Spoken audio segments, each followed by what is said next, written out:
So you know how in the movie 10 Things I Hate About You, the main character girl is like saying the 10 things she hates about Heath Ledger's character, and she like is mainly just going after his insecurities. I love that movie. I love that scene. It's a classic. Me too. So I was thinking, in honor of our 10th podcast episode, we could say the 10 things we hate about Noah. Okay.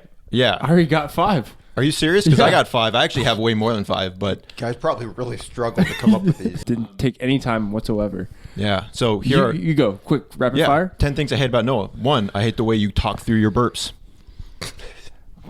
2, I hate that you're a nurse. Like, that's a real job. 3, I hate the way you shamelessly pick your wedgies in public. 4, I hate that you have glasses. 5, Good one. I hate the way you stole the most trustworthy superlative from me in 8th grade. I give off an aura. 6, I hate that you didn't support me and come to my baseball games in high school after I came to support you in your cross-country meets. That's true. 7, I hate your halitosis. 8, I hate that you had to have the apartment in college at like 80 degrees and I was sweating my balls off. That was a real point of contention for us. 9, I hate the way you pronounce orange. 10, I hate you. Whoa. Do you hate something about me? No, I just your I just hate you. Very overwhelming. Oh, Yeah. man. Okay. I can live with that. And by the way, That was really cathartic for me. I don't know about you. I'm feeling so much better. Let's get to it. All right. Welcome to the Good Chill Hunting Podcast. How you like them apples? Well, as we always do, we talk about what we've been watching. Noah, the man of the hour. What have you been watching? you guys don't care what I've been watching. I watched 2 movies this week. I finished out the Matt Reeves trilogy of Planet of the Apes, which Matt Reeves did not direct Rise of the Planet of the Apes. Nope. Correct. So I was kind of mid on Rise. Dawn was really good. I gave it 4.5 stars. I liked it a lot more. What was the biggest thing that made it so much better than Rise? So I just feel like Rise felt more of just like a, I don't know, not as much substance to it, but Dawn, it seems there's a real conflict within like Caesar and what he expects for the apes and how that does not go as planned, and kind of how it ultimately falls apart at the end of the movie. I like it a lot more. It just seems like a much more compelling story. And then I don't know, what is it, Rupert Wyatt? Mm-hmm. He's the one who did Rise. Like I don't know him as a director, but like Matt Reeves, it just like, it seems like you can tell that he just had a more clear vision. So it's just stylistically is much more up my alley. And then Michael Giacchino did the score for this and War. During Rise, while it was playing, I was like, I just don't think this score is hitting. Mm-hmm. But for Dawn and War, it certainly did. So yeah, Dawn, it felt like a much more compelling, complete story. Jason Clarke, he's probably one of the most like underrated actors. He was so good in Oppenheimer. Yeah, he's really good in this too. I really don't have many complaints other than like I could come up with like some nitpicks that they just had to throw in there for the story purposes. But it was really good. I gave it 4.5. Is that your first time watching it? No, I saw it in watched theaters. it when it came out. Yeah, but 4.5 for you is high praise. Yeah, High praise. Like Caesar is just the fact that he's like, so he's a monkey, but like in this he like talks more, but it's still like a slow presentation. Like just basically everything he says is so cool. Like there's at the end of the movie. Actually, I can't say it because that'll spoil it, and then Josiah will add that to the list of things he hates about me. It's a growing list. Grows every day. It's such a cool line, but everyone needs to go watch it, and then we'll talk about it next week. And then War for the Planet of the Apes. I liked it. I didn't like it as much. I gave it 4 stars. I feel like there is one character in here that I don't really like. Who's bad Bad Ape is his name. I don't know if you remember him. Is that the one that's like the? It's Steve Zahn who plays him. But that's the one of the vests that like the meme template is going around. Meme of like the oh no. Yeah, I've seen that. Is that recently? Yeah. Oh, yeah. Okay, TikTok that's funny. I didn't see that. Yeah, him. He just is like comedic effect, and I don't know why he felt. Is he not Bad Ape? Like a bad guy? No, he's good. His name is Bad Ape because his first line is Bad Ape, and he used to be called Bad Ape, so they call him Bad Ape. But he's just like a comedic relief character, and I don't know why they felt that was necessary for this film. Like Dawn did not, and Rise for that matter, didn't really have any comedic moments, and it felt appropriate. And here, there's like 2 or 3 moments where like he kind of gets a chuckle, but it's like I don't think it's necessary. I don't know why they put him in. And he just Caesar talks a lot because he's like the leader, and other apes talk a little bit, but Bad Ape talks a lot as well, and it's just kind of it's a little more annoying.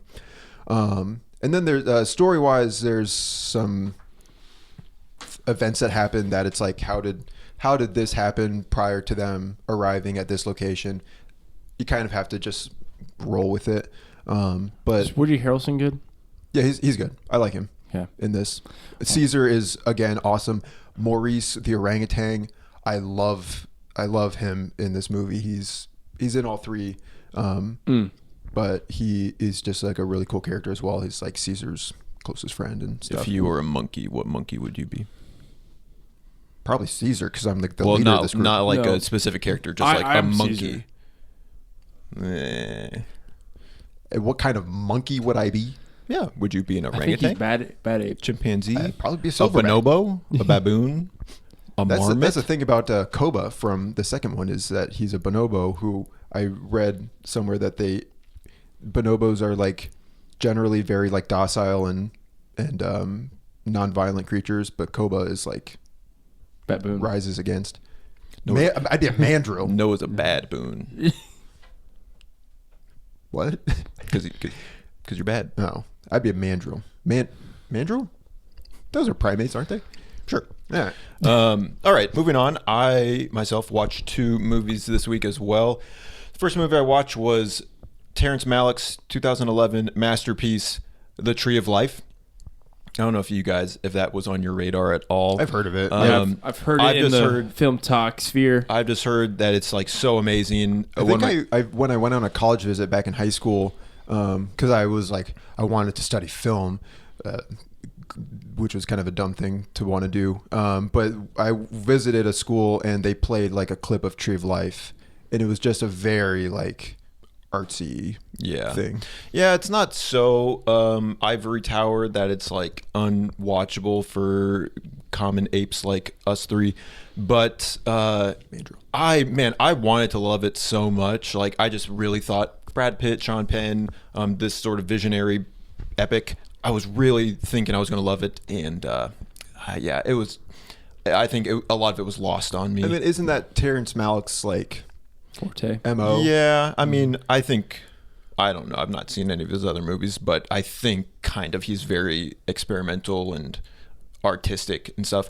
So I don't think it's like a bad movie. Like I can totally get where people are coming from when they say like it's amazing, but for me it just didn't land. And I think I was reflecting on it, and I think that's just because I love movies where characters are more, they're like character pieces, and the characters change, go through some arc of some sort, and the characters were essential to this film, but it was much more of like a snapshot of this boy's life, loss of innocence and all that. So it was not a traditional story. So it was good. I'm glad I watched it. I'll watch it again sometime. But then you watched another artsy film, didn't you? Yeah. So I gave Tree of Life 2.5 stars out of 5. And then I watched another artsy film. It's called X-Men. I don't know if you've heard of it. Never. From 2000. I also gave it 2.5 stars. I'm sure Terrence Malick would be so ashamed. I'm sure. Put me in that bunch. Yeah. X-Men here. was probably legendary when it came out because it was fun and Hugh Jackman's Wolverine and all that, and so I'm glad I watched it. That was like the least jacked Wolverine's ever been. Yeah. He only got more jacked. It was just He got more Jack, man. nice. It's like a 2000s movie. The action is pretty lame. The special effects are, again, at the time they were probably huge, but now it's just like meh. The characters, it just seems very thin and quippy, and I don't know. I just got one question to ask you. What happens to a toad when it gets struck by lightning? Same thing that happens to everything else. So dumb. It's crazy. The most redeemable line from that movie is Sabretooth, Cyclops, and what do they call you? Wheels? This is the stupidest thing I've ever heard. Isn't there a line where Rogue looks at Wolverine when he pops his claws out? She's like, "Does it hurt?" He's like, "Every time." Every time. Kinda Rogue cool. is like my least favorite character. She just screams the whole movie, and I'm not convinced Anne Bacane is a good actress, even though she got nominated for an Oscar when she was like 8 years old. I don't think they do Rogue well, because I watched the new like X-Men 97, and I really like Rogue. I'm like, she's awesome. Yeah, I've heard great things about X-Men 97. So anyway, those are my movies. I'll watch the Also, second I think and third X-Men. Cyclops is just wasted in those Oh, movies. for sure. He doesn't. Yeah, I was thinking that as well. He just is. He kind of just gets in the way most of the time. So I watched a Michael Mann movie, and at this table, we're not big fans of one Michael Mann movie called Heat, but I watched another one which I am a big fan of, and that's Collateral, 2004's Collateral. Oh, I didn't know he directed that. That's a good movie. So I watched this. I forget when I watched this, but We watched it in college. yeah, but rewatching it this week, I'm like, I am a big fan of this movie. I think Tom Cruise, like, just very against his typical roles, and I think he does fantastic. Jamie Foxx, good. I think it's just a fun, like, kind of like on your edge of your seat movie. Which this might be a hot take. I'm not the biggest fan of Mark Ruffalo, but he didn't like bother me in this movie. I think. I don't remember Mark Ruffalo in that movie. Well, He's like a police agent or a FBI or something. yeah, he's a like a detective on the case, and like he's just trying to like track down. I just feel like he's kind of. I didn't mind him, but I just don't feel like he's given a whole lot. Javier Bardem. Javier Bardem. Yeah, he's in this movie. He's for like really quick role. So there's like people that have like quick roles that I think they do well, but it's definitely a Jamie Foxx and Tom Cruise show, and I think they both do a good job. Yeah, it's a classic. Then I watched, for some reason I was like, I'm gonna put this one on. I watched The Adjustment Bureau from 2011. I remember when that came out, I thought it looked super cool. It is kind of a neat concept. It's a really cool concept, poorly executed. What a shame. I was like, man, this is a really cool concept. If they can execute this, I'm all in. But I just do not think they executed well. And there's a romance trope in this movie, which I've realized that it happens in other movies that I'm just like not a fan of at all. And that's, which, do you guys care? It's like when the like a love interest has a past relationship, and they're like, oh, it didn't really work out for me. And then like the two love interests are like, they start hitting it off, they're gonna date, and then something happens, they go this separate, and then that person just gets back with that person they talked about recently, like it didn't work out, and then at the end, guess what happens? The Matt Damon and Emily Blunt end up together. It's like, okay, It's just like really unnecessary drama. Yeah, it's unnecessary, like real. Back and forth. Like, yeah. I don't. Who directed it? I don't know. That's Some embarrassing. guy. It doesn't matter. A guy who's part of the But Adjustment Bureau. it has like Anthony Mackie's in this movie, which I was surprised. He has a role, and then the guy who played Howard Stark in Infinity War and Iron Man 2. Yeah. He plays a good, cool role in this. I expected like a big name for the end, but there's a kind of like sort like a semi twist, which I kind of enjoyed. But overall, I gave it 2.5 stars. Okay. His name is George Noliff. Never heard of him. And he directed The Banker and The Adjustment Bureau. George Nolfi. Nolfi. He didn't. They lost faith in him. He didn't get any more funding. Nope. His first directing debut was actually The Adjustment Bureau. Mm-hmm. So then I gave it 2.5. Then I watched Speedrun. Then I watched Civil War 2024. I'm a fan. Like I give it 3.5 stars. But you know who I'm a bigger fan of is Kaylee Spaney. She was Alien Romulus. She's in this. I think she's fantastic. Was she the one who played Rain? Yeah. I'm all for I Kayla didn't Spaney. She's had a think busy year. She wasn't much of a standout, in my opinion, from Alien Romulus. Well, I think you're wrong. So, because she is, Add it to the list. I think she's an up and comer, and I can't wait because she's in Dead Man Wake Up, the new Knives Out. Wake Up Dead Man. Yeah, Wake Up Dead Man. That's that right. But she's in that movie, so I'm super pumped. And then, this is the next movie. It's unprecedented. It's one of my favorite movies, but it has moved a movie from my Letterboxd top 4 to take the Matrix place. Is La La Land. Wow. Big moves. But I'm planning on seeing the Matrix this year. But La La Land, 5 stars. I love that movie so much. How many times have you seen it? I saw it twice in theaters. I saw it once when it came out. I've seen it 5 times now. Twice in theaters and once when it came out. Twice in theaters, once in college, and then I watched it once in 2020, and then I watched it once here. Very good. Okay. Sorry. Not here. Last Here night, at my house. Last night. I'm just in the window. Just like, Yo, was that La La Land? yeah. I'm just crying my eyes out. Through the window. I love La La Land. I love the music. I love Ryan Gosling, probably my favorite actor. I think Emma Stone is so good in this movie too. I think she kind of has some more to do than Ryan Gosling, but I think just the individuals of who Mia and Sebastian are, I love this movie, and I want everyone to go see it, go watch it. Yep. So that's La La Land. Love La La Land. Love it. And talk about La La Land, we're gonna, since this is our 10th episode, we're gonna do a quick top 10 favorite movies. Just not really gonna talk about them, just gonna run through them. I'll start. Wait, doing this for the purpose of like, yeah, it's 10th episode, but also like kind of as a benchmark, and then maybe if we're still doing the podcast a year from now, we'll check back in, see if our top 10 lists have changed. I mean, we went viral on TikTok, so on a very short clip, so who knows what's gonna happen with this podcast. Riley's the dreamer on the team here, Riley so we'll let him dream. He got his 15 minutes of fame, and he never came down. Yep. Totally. So my top 10 favorite movies is number 1 is Good Will Hunting. Wait. Should I do opposite order? Yeah, I would start Okay. at 10. My you bad. ranked yours? Yeah. Yeah, that's a top 10. That's what What a do top we 10. think? Just 10 movies? Yeah. Top 10. T-O-P. Hey, Riley. One more thing I hate about Noah. Me too. Doesn't listen to instructions. In one ear, out the other. But you were told a lot that growing up. So I'm gonna go with number 10 is Prisoners. Number 9, Top Gun Maverick. Number 8, Warrior. Number 7, Rush Hour. Number 6, Back to the Future. Number 5, The Matrix. Number 4, The Dark Knight. Number 3, La La Land. Number 2, Spider-Man Into the Spider-Verse. And number 1, Good Will Hunting as my favorite movie of all time. It's a good list. Thank you. Did you have honorable mentions? I did have some as well? honorable mentions.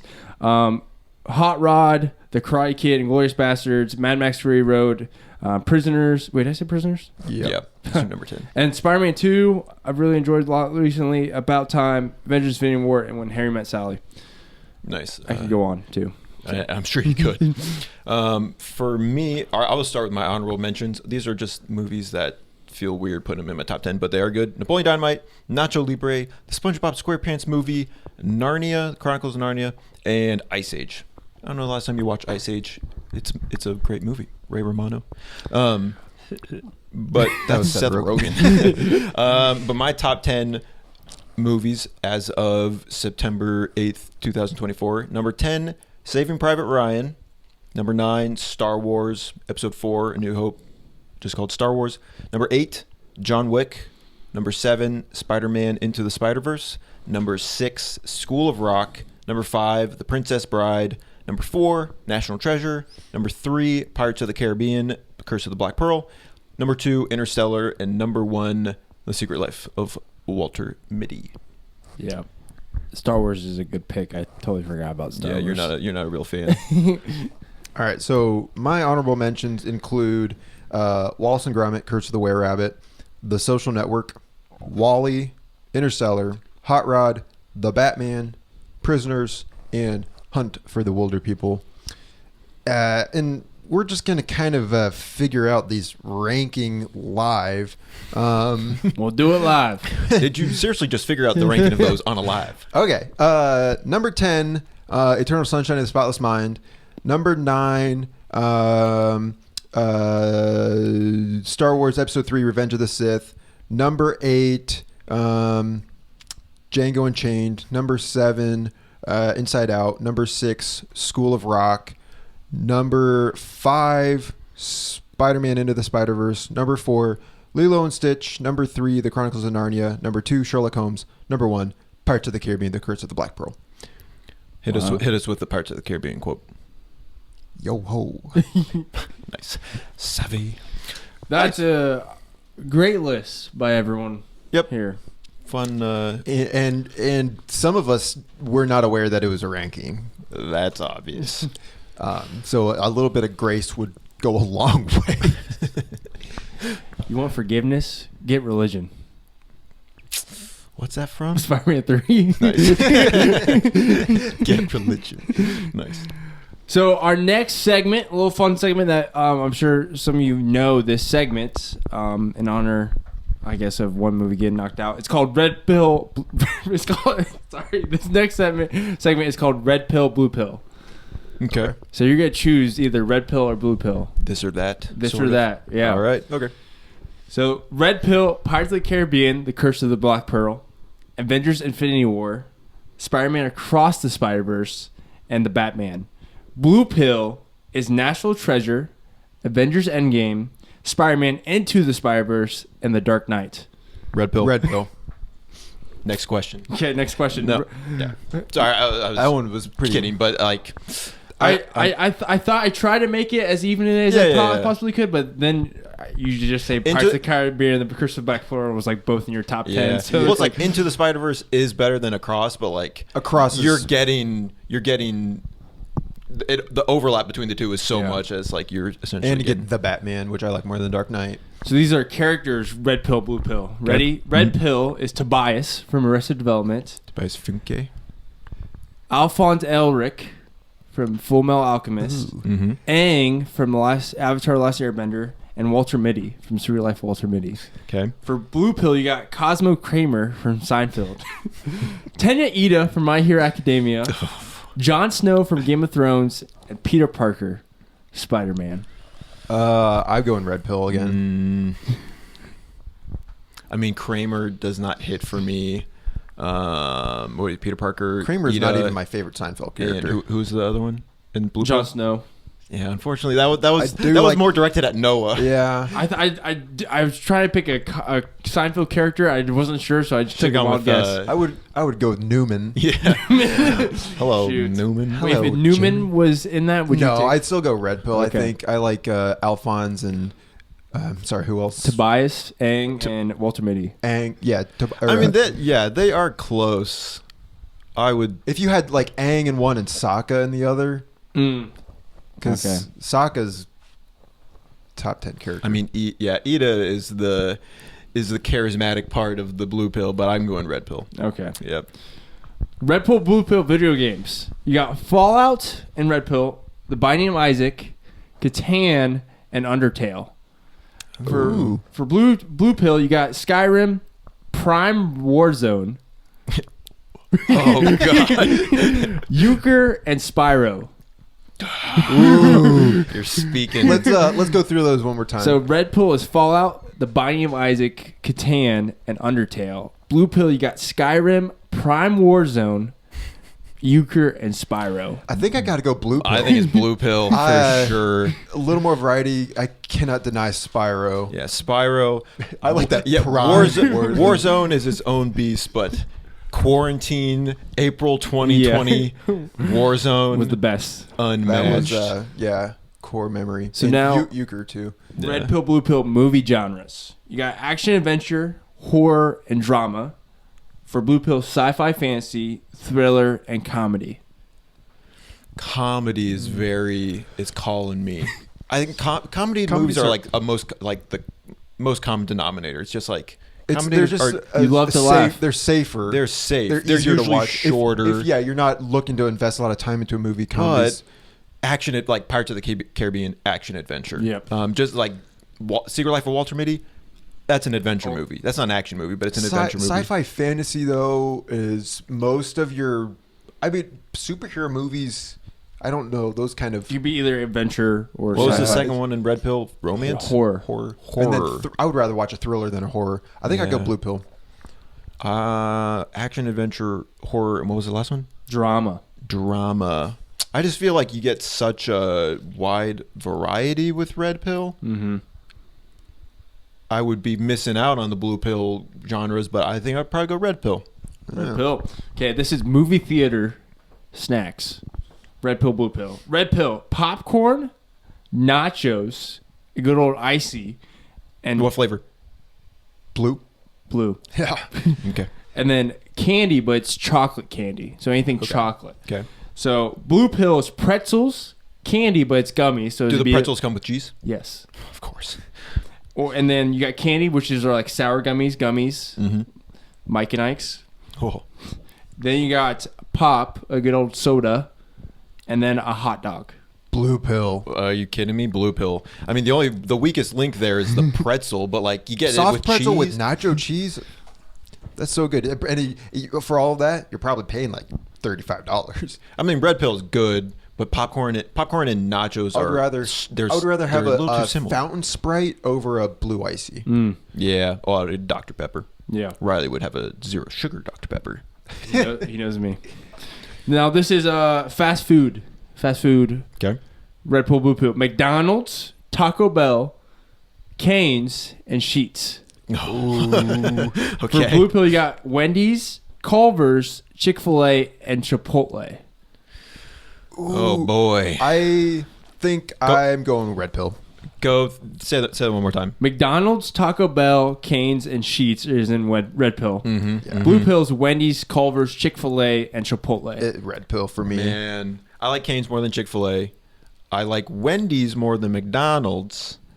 Sheetz, that's a jack of all trades.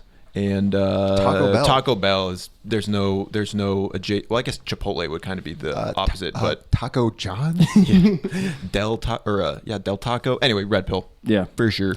Okay, we got 3 more, and these are actors. Okay, Ooh, okay. This is actors with the same names.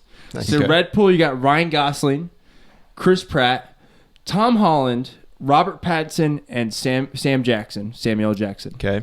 Okay, for Blue Pill, you got Ryan Reynolds, Chris Evans, Tom Hardy, Robert Downey Jr., and Sam Rockwell. Well, that's a pretty good That's- list. yeah, that's creative. Definitely going Red Pill though.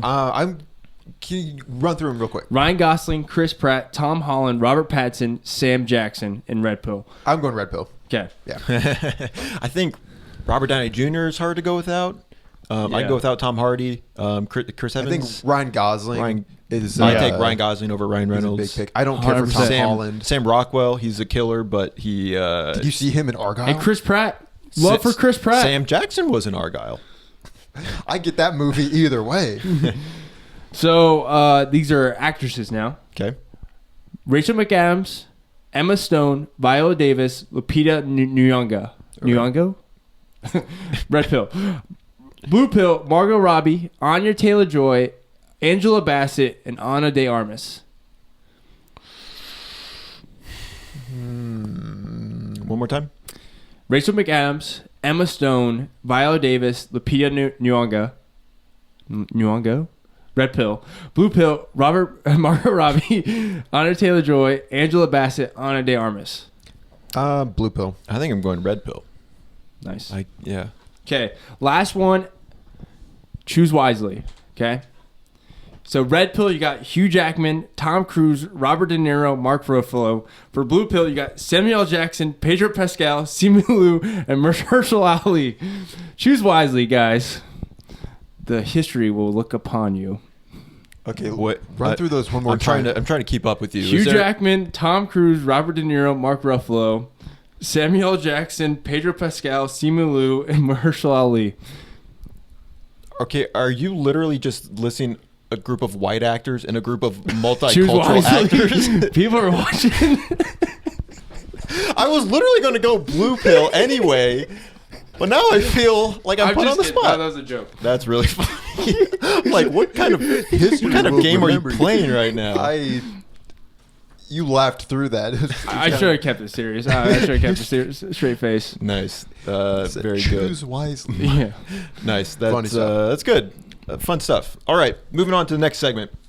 We're going to have another return of the Suicide Squad. Let's go. 1 round. Winner takes all of the Suicide Squad. If you didn't watch the first episode, this is a bit where I have created a prompt. And Noah and Riley are not familiar with it. I have 3 character criterion that they have to draw characters from. So they will both create their list, create their Suicide Squad, and then I will tell them the prompt, and then they have to argue why their team would either beat the other person's team or do better than the other person's team or what have you. They have to argue for their team, regardless of the team, regardless of the prompt. So for your first character on the first member on your Suicide Squad is a Tom Cruise character. Tom Cruise, he's played a decent cast of characters, but you got to pick the right one.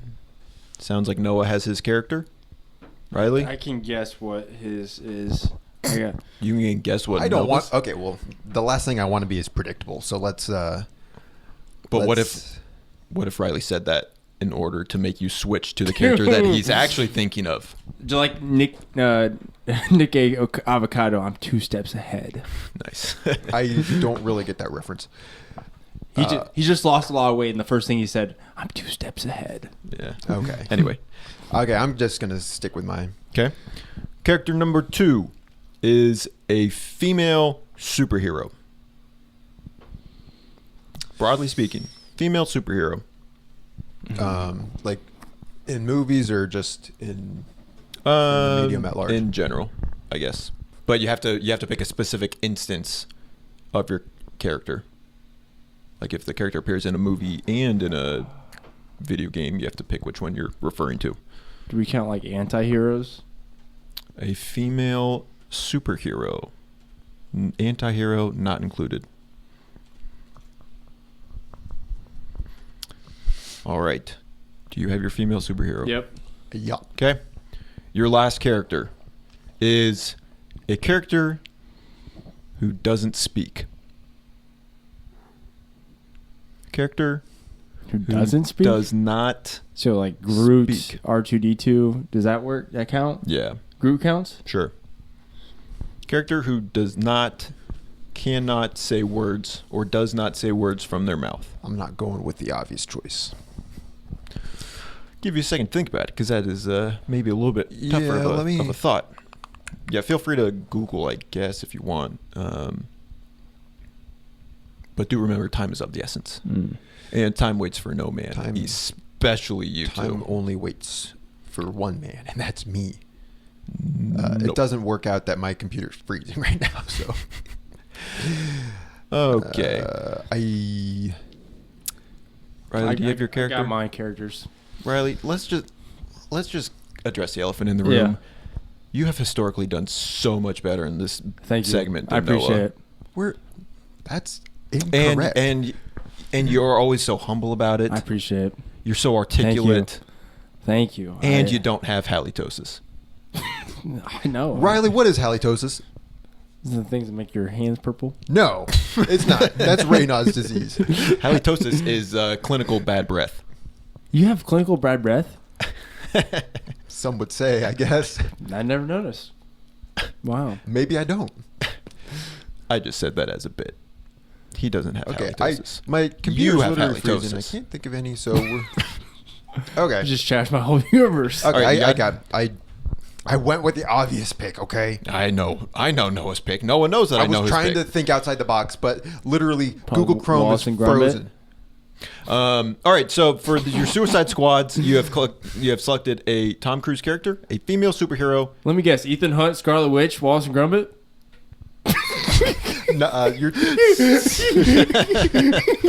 You're like trying to play this mentalist game. You're 2 out of 3. So Darn it. All right, Noah, who are your 3 members of your Suicide Squad? okay, we got Ethan Hunt from Mission Impossible.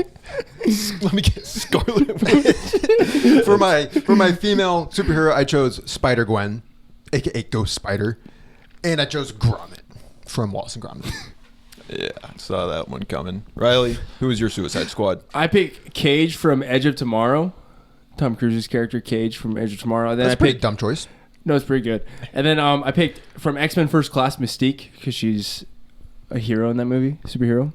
And then I picked Chewbacca. Oh, that's a great pick. I didn't think about him when I was thinking of him. Nice. All right, you have your squads. Now you have your mission.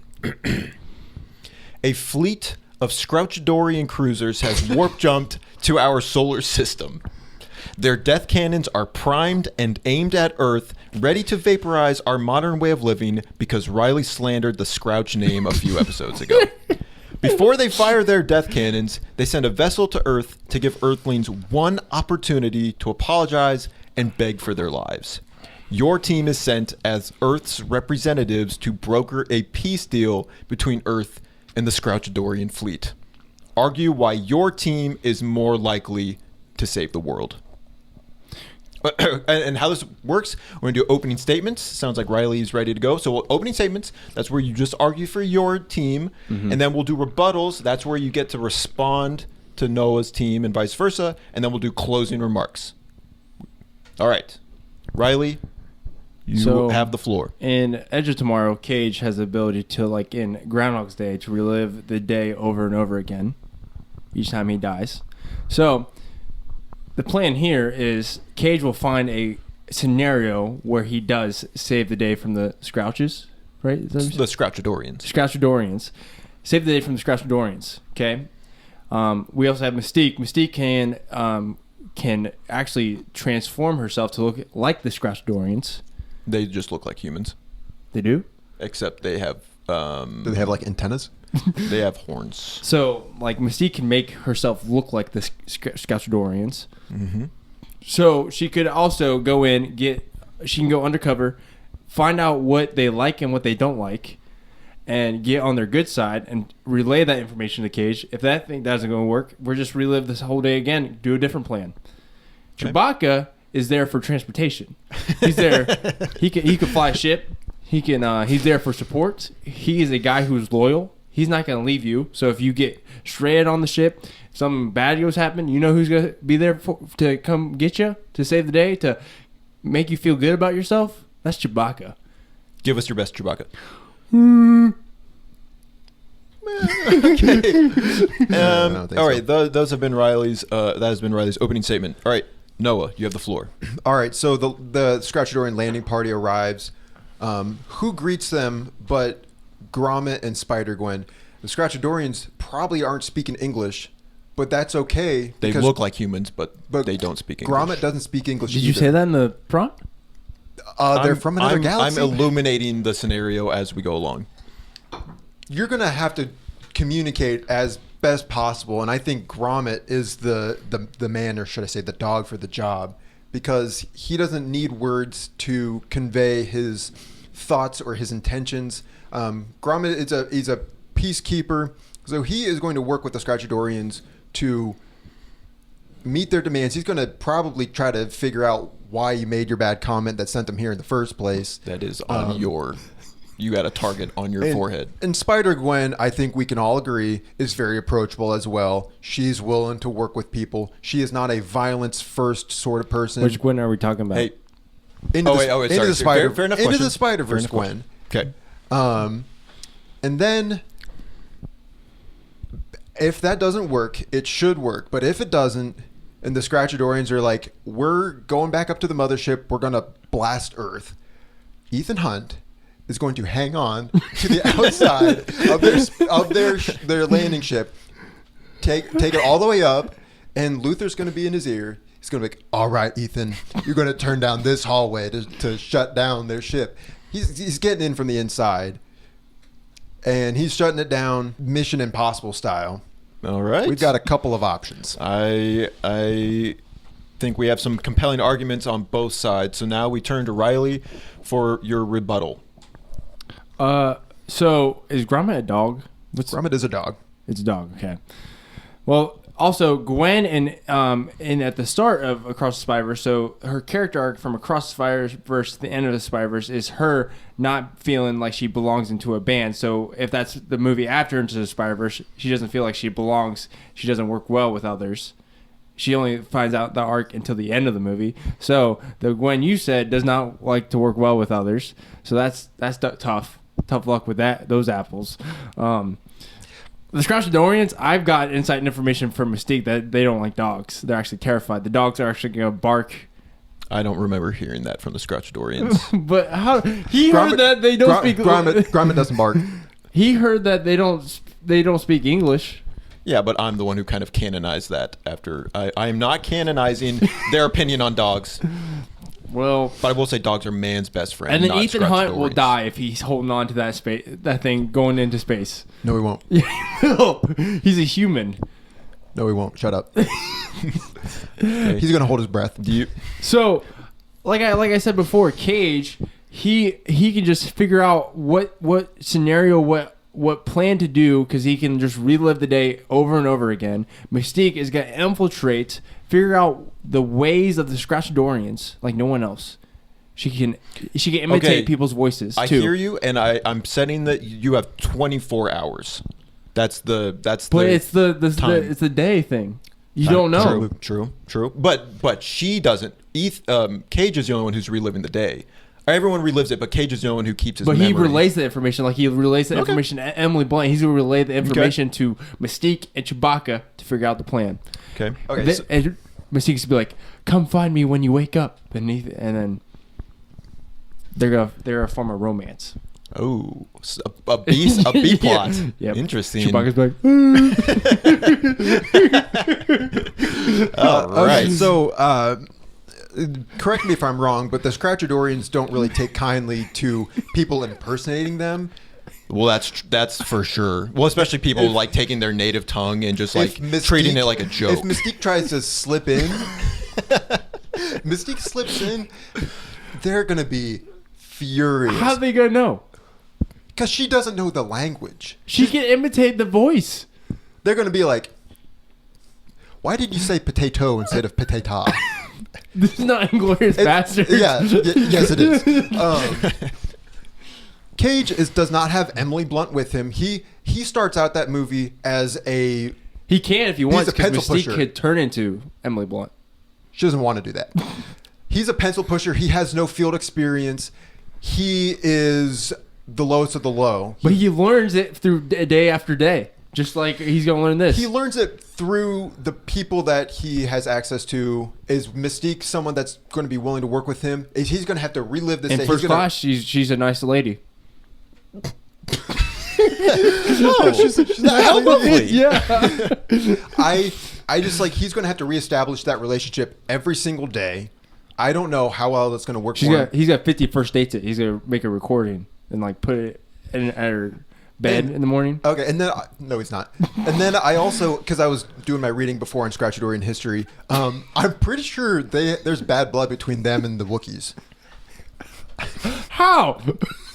You just heard that? Because the Wookiees they do not get along with the Scrouchadorians. How does someone not get along with Chewbacca? They don't like hair. Where did you get this Scrouchadorian history book? The Scrouchadorian Encyclopedia. It's why wasn't I? He sent us a link before. No, we I got was started. not given that information. This is Oppenheimer all over again. Okay, this is against me. No, Riley's like a link from Josiah. Not gonna open that. Okay, Scrouchadorians have no beef with the Wookiees. Yes, thank you. But do the Scrouchadorians and the Wookiees and Chewbacca, like, communication between them is going to be tricky. He is a very tall presence. He's got broad shoulders. He's probably like a bull in a china shop knocking things over. Like, they see them. That's an imposing threat at first glance. How are you gonna get to the ship? Huh? How are you gonna get to the Scrouchadorian ship? Did you listen to me say that Ethan Hunt is going to hang on? He's to the gonna landing die. ship? No, he's not. Yes. He's gonna have a suit. Luther's gonna provide him with a suit, or Benji's gonna provide him. They're with a not suit. in this. It's just three man. Okay, but you brought your Emily Blunt. No, Mystique could turn into Emily Blunt. Why does she need to turn into Emily Blunt? Because you said he doesn't have her. I'm saying he does if Mystique wanted to turn into her. But then if she's Emily Blunt, then she's not a Scrouchadorian. She can no. You only have 24 hours. And you got to get 8 hours A lot of sleep. can happen in 24 hours. You gotta eat 3 square meals. Okay, Plus, those have been your... I think it's worth mentioning that from a few episodes back, Gromit was my guy in the chair. Gromit is going to be Ethan Hunt's guy in the chair. He's going to provide him with a spacesuit. Yeah. Ethan Hunt is going to hold on to the spaceship, get it all the way up to the mothership, blow it up from the inside. Okay. But what if that plane doesn't go? All right, those have been the rebuttals. All right, Riley, closing remarks, 30 seconds. If you want a foolproof plan, just have Cage on your team because he's just going to relive this day in, day out until he gets the exact solution that he needs. Okay? And we got a team that it's not going to take a while because we got a team that can infiltrate, that can support, and a team that can get the job done. What does Noah have? He just has 3 people. He just has Ethan Hunt, who is a human. He has Spider-Gwen, who doesn't like working well with others, and he has a dog. Do you really want a dog on your team? All right, those have been Riley's closing remarks. Noah. My team's got that dog in them. I think Ethan Hunt is vastly more capable than Cage. As Cage, again, he has no field experience, and even with an infinite amount of time, that does not guarantee that he's going to figure out a way to get this done.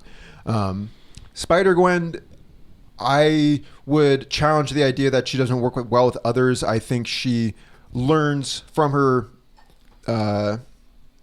experiences in Spider-Verse, plays well as a team player, and has capabilities that would assist in both negotiation and infiltration. And then Gromit, kind of the same thing for him.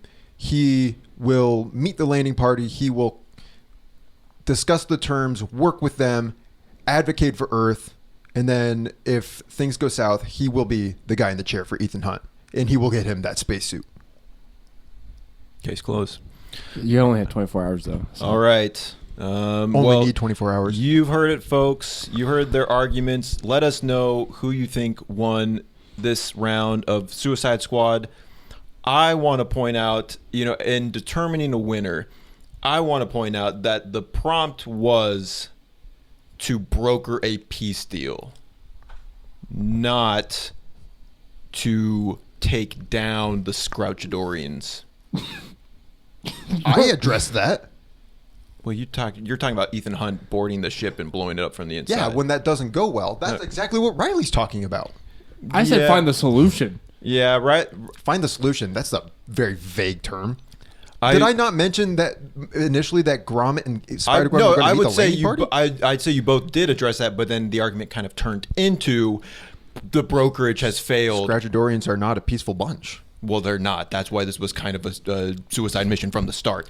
But I do want to point out that it was about brokering a peace deal. It's good to have a plan B. It's good. It is.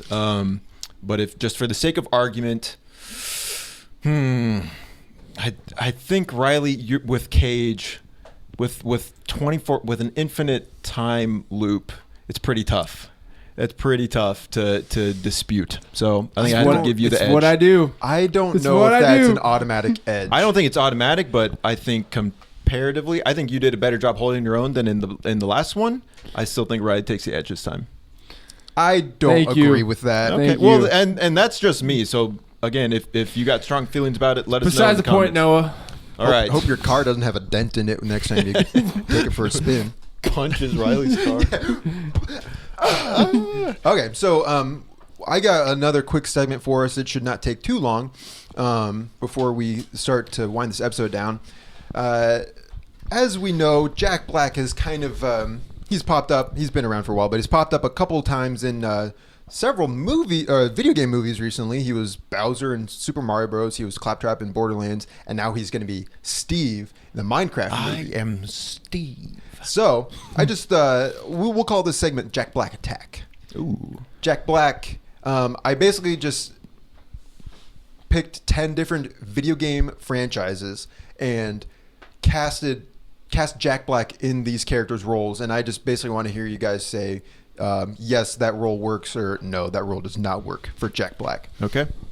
All right, we got 10 prompts. Okay. The first prompt here, this is the Batman Arkham universe as Mad Hatter. Oh, that's crazy. That would go so hard because it would be fun, but it would be like creepy. What's the matter, Batman? Sliding down the rabbit hole? Yeah. Yes. Yeah, that Okay. I would pay good money to have that actually. All right. The next one, the Crash Bandicoot as Dr. Neocortex. Yeah. I could see that as well. I could see that, but is there a point where it's too much Jack Black? Well, that's all not- of these are Jack Black roles, so Okay. These are hypotheticals. I'll say yes. just you see. I him- would say yes. I feel like in every role he's going to just leave a trace of this is just Jack Black. Like he's not going to lose. It's not going to be like, yo, that is Dr. Neocortex. It's going to be like, yo, that is Jack Black voicing Neocortex. Bowser, he did really well. It's really not until the Peaches song that he kind of becomes more Jack Black. But yeah, I guess. Okay. But I just feel like if the character is like crazy, like a doctor or Mad Hatter, then Jack Black will just have a lot of fun with the role. Yeah. The third prompt here, Skyrim as Ulfric Stormcloak. Okay. No, I thought you were going to say like Cicero or Who's that? Ulfric Stormcloak, he's the leader of Stormcloaks. He's leading the rebellion or the Imperial. You Wabbit- played through Skyrim. I the don't remember Wabbajack that. guy. What's I'm gonna say no. Oh yeah, I thought you were just talking about he's like a random guard, like. Yeah, I- and that's yeah. why I took an arrow to the knee. Yeah, I can see him making a cameo Yeah, in a like that. Skyrim movie. Yeah, no, but I mean, because check it out, sweet rolls. yeah, it would be a little more of a serious role for him, but he's got a real good beard. I think if he was taking a serious Slick his role, hair back. Skyrim would not be the role that he would take. Okay. He would. Nope. Yeah, We'll I would say no on that I would one. say nay. Jack and Daxter as Daxter, Oh, yeah, I can see that for sure. I'm gonna say no. because Daxter's he's like a Sort of talkative, mouthy, off the wall. You'd say no. sassy. Yep. Do you care to expand on that at all? Nope. All right. Next. All right, next one. I haven't played Jack and Dexter, so I yeah. don't. Yeah, I mean, I just Are you just saying this no next just one? to be contrarian? This Maybe. next one, you won't know this. Mass Effect as the Elusive Man. Oh yes. Yes. Let's go. You don't know who that the is. character is originally voiced by Martin Sheen. It's very Oh. It's serious, dramatic. He's a very evil man. I'm just trying to put Jack Black in some new roles that maybe Again, he like isn't I think Jack if Black. he did that character, he could, but he would make it his own character. It would not be the elusive man that we know then. So Shepard, little nepetish. We got yeah, here. little nepetish. A Pokemon movie, one that's not Detective Pikachu, where he would voice Meowth. Oh yeah, that's I like that one. perfect. I like that That's one. really good. That's a good one. Team Rocket's blasting out again. Again. Sly Cooper as Murray. As Murray. No, only Cedric could play that role. Yeah, I think that's like Sly, what were you thinking? yeah. I don't know. Like I don't. I If he don't did, he'd have know. to channel that Bowser sort of like deep in his Yeah, throat. which he can do. he can. Yeah, Yeah, I can. and I'll I say We think also he- got. I think he would excel at that, actually. I would almost more sooner see him as Bentley. Doing like a shrivel, like, Sly, we got to Yeah, I do like the that. technology. I like that. Okay, I guess this is Josiah's segment now. Oh, it has been. Okay, next one, God of War as Kratos. That would be like a college humor, Like like, live animated action? short. Live action. he might get in shape for the role. Big emphasis on the word might there. I would say What about All Might? pass, unless it was like a parody of God of War. No. Yeah, probably. Nah. I'm agreeing with Josiah. Kingdom Hearts as Goofy. No, just give me the voice actor of Goofy. Yeah, I was say Goofy is not sort of like different for every voice. He's pretty much the same across different voice actors, and I don't think Jack Black has what it takes to emulate that. All right. And the last one here, the Super Smash Bros. Movie as the announcer.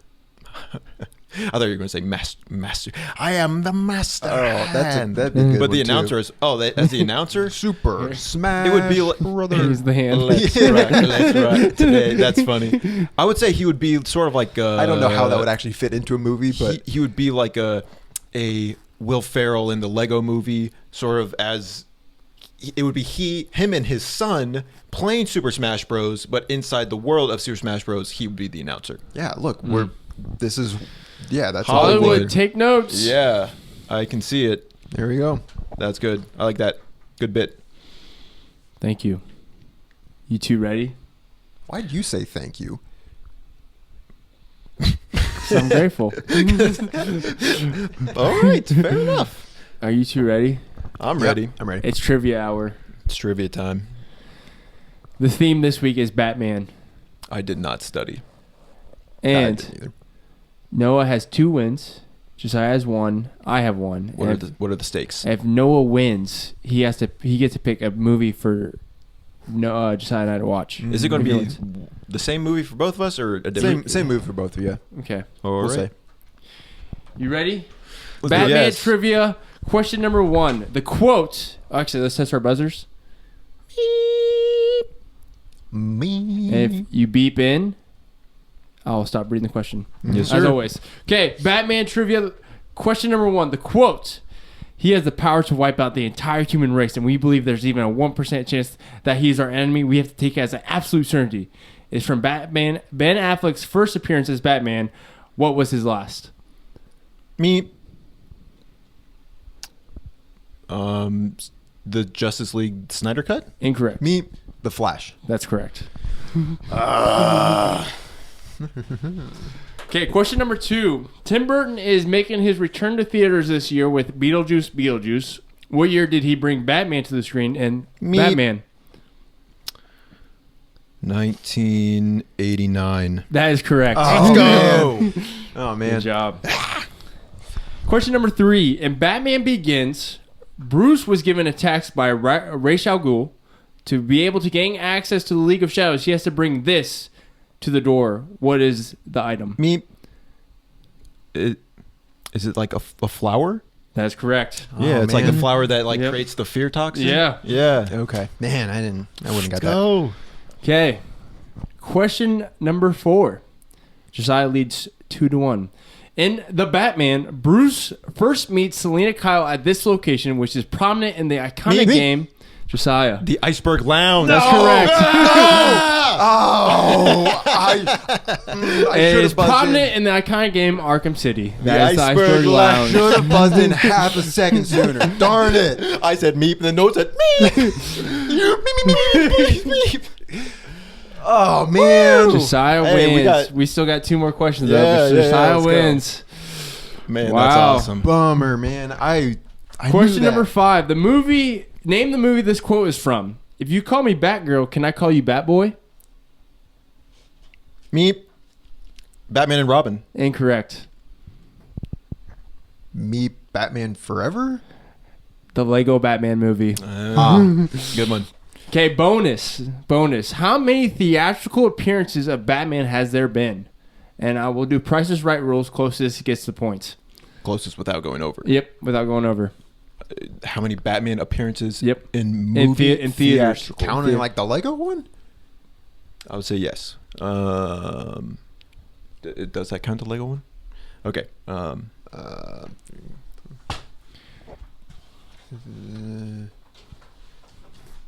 I'm just not going to think about it too much. I'm going to say 12. That was the number I came up with, so I'm going to say closest without going over 13. It is 20. What?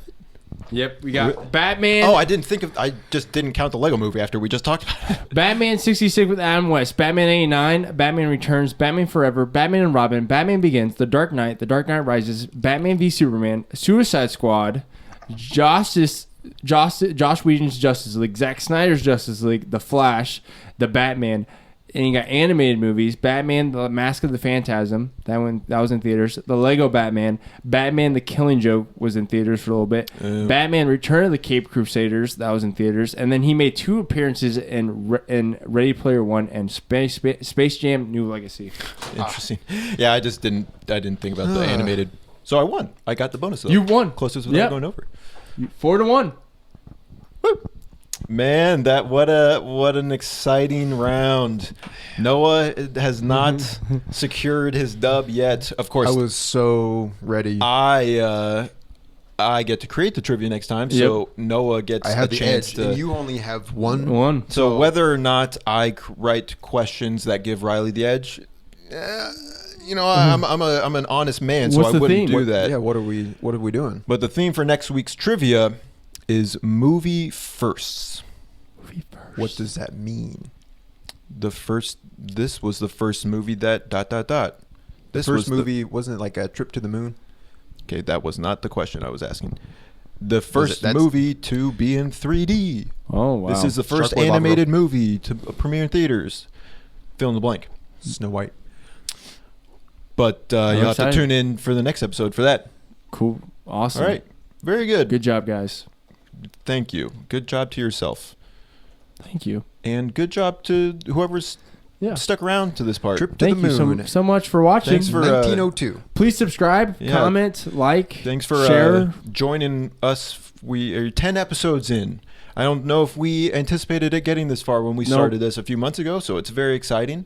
So thank you for watching. Thank you for supporting us, for the kind words that people have said, and also for the mean words that people have said. Yep, we kind of. I don't internalize them, but Riley does. Yeah, we went kind of viral on TikTok with a clip and a lot of comments. All good stuff. But we are not defined by those comments. Well, we're defined about what we say about each other, and what we said today. And I say that you're defined by the comments. Darn it! There you go. Dang all right. It. Very good. Thanks for watching. Till next time. And we'll see you in the next one. Signing off. Bye.